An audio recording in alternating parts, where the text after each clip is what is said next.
Conductrices et conducteurs virtuels ainsi que les autres viewers, bonjour à tous.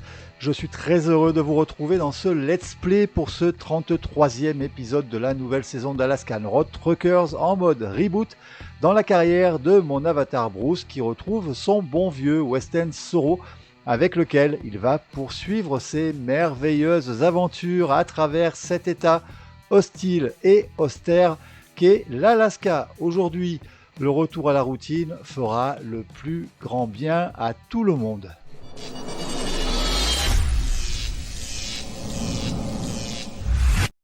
Avec les deux derniers épisodes, nous avons découvert un des deux tracteurs du DLC Trucking Hell. Bien que l'idée et la réalisation des peintures et des accessoires sont vraiment plus que correctes, Bruce nous a montré que la conduite n'a pas été facile par un manque important de visibilité dû aux objets dans le champ visuel. L'épisode précédent a été très léger en matière de gameplay, nous allons retrouver la normalité dans celui-ci, épisode à très vite oublié pour ma part. Et donc Bruce retrouve sa monture après quelques jours passés au dépôt. Il commence par un contrôle et un entretien journalier, il va ensuite se rendre à la raffinerie de Cantwell pour récupérer sa remorque pour sa nouvelle mission. Une remorque plateau chargée d'un complet de tonneaux d'additifs pour kérosène à livrer à l'aéroport militaire de Delta Junction, quelques miles un peu avant Fairbanks. C'est un nouveau client qu'il ne va pas falloir décevoir. Cette traction est de niveau facile et ne nécessite que le permis de la catégorie C. Il va avoir plus de 5 heures pour s'y rendre et avaler les 145 miles, soit 233 km.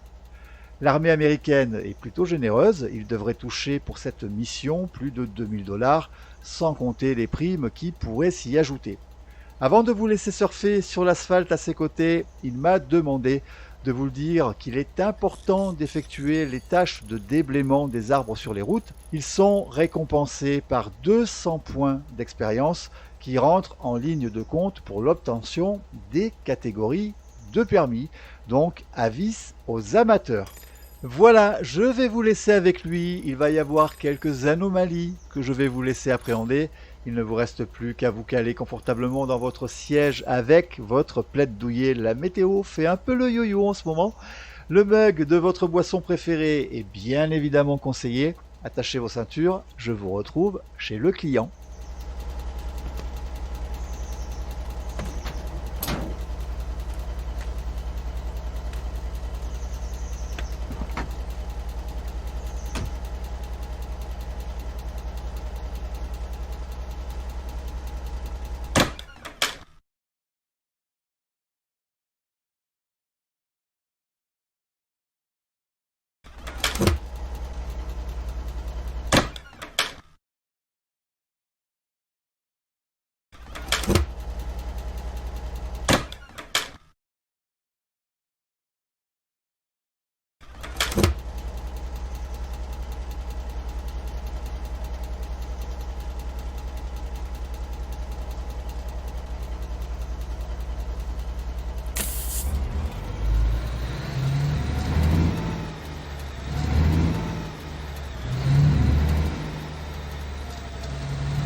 Le voici arrivé à l'aéroport militaire de Delta Junction. Pour une base de l'Air Force, il ne va pas rencontrer beaucoup de points de contrôle. Bruce va rejoindre l'aire de stationnement du niveau le plus élevé pour y déposer la remorque. Elle lui rapportera 5 étoiles de précision de stationnement. Il va ensuite descendre les béquilles, déconnecter les flexibles et déverrouiller le verrou de la sellette avant de désolidariser le tracteur de la remorque et se rendre à la guérite de sécurité pour remettre tous les documents au militaire de faction qui lui remettra en retour un bon pour versement fédéral de 2196 $ qui comprennent la prime de 600 $ pour le stationnement et la prime de saison de 537 $ supplémentaires, mais malheureusement 873 $ ont été perdus. Si vous avez été assidu, ce que je ne mets pas en cause, vous avez pu remarquer que lors de l'attelage, il avait déjà perdu 28%. Retournez voir à 9 minutes 24. Si vous avez une idée du pourquoi du comment de la chose, je veux bien que vous m'en fassiez part. Sinon, il semble que Bruce ne vous ait pas tout dit sur lui, il est résistant à l'impact d'une voiture. Je ne vous mens pas, là aussi, si vous avez scrollé, allez voir à 21 minutes 25. J'ai cru qu'il allait découper le gars à la tronçonneuse. Ce qu'il en est, c'est que se faire renverser par une voiture ne fait pas partie des façons de mourir dans le jeu et donc ne rentre pas pour compte pour le succès de référence. Avec tout ça, 166 points d'expérience lui seront attribués pour cette traction.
Pour la conclusion, une mission pas tant routinière que ça finalement.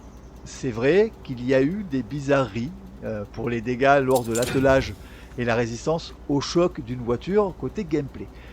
Côté graphisme, il n'y a rien à redire, il reste le sempiternel problème de freeze qui je pense ne sera jamais résolu. De mon côté, j'ai déjà équilibré la répartition des consommations pour le streaming.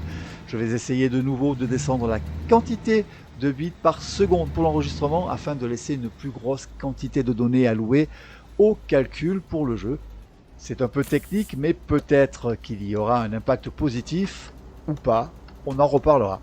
Voilà, terminé pour ce 33e épisode de cette nouvelle saison. J'espère que la vidéo vous aura plu et qu'elle vous incitera à suivre les prochaines aventures de mon avatar Bruce parmi les Alaskiens dans le 49e État des États-Unis d'Amérique où la densité de population est toujours de 0,43 habitants au kilomètre carré. Si c'est le cas, vous pouvez lui apporter un petit pouce en l'air. Si vous découvrez la chaîne, je vous souhaite la bienvenue parmi nous. Je vous invite à découvrir les autres contenus que je vous propose avec entre autres ETS2 et ATS dans ce registre. Et si vous souhaitez savoir comment Bruce va poursuivre sa vie alaskienne, s'il va atteindre ses objectifs et quelles seront les prochaines évolutions du jeu, pensez à vous abonner. Comme à chaque fois, n'hésitez pas à me laisser vos commentaires et à me poser des questions si vous en avez, je réponds à chacun d'eux. Je vous remercie de m'avoir suivi et je vous donne rendez-vous la semaine prochaine pour 2 missions d'affilée et un nouvel objectif atteint. Juste avant de vous quitter, Bruce me fait dire que son nom de famille est Wen. Peut-être là l'explication à sa survie au choc frontal avec la voiture. En attendant, bonne route à toutes les conductrices et les conducteurs virtuels et bon jeu à tous les autres joueurs. Prenez soin de vous. C'était Olivier. Bye bye.